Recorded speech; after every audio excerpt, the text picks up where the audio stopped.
चिदमभास्कर दिवाकर नमस्तुभ्यं प्रभाकर नमोऽस्तु ते।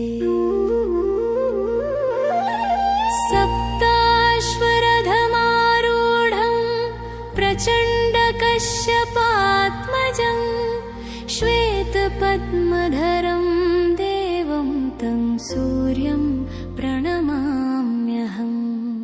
लोहितं रथमारूढं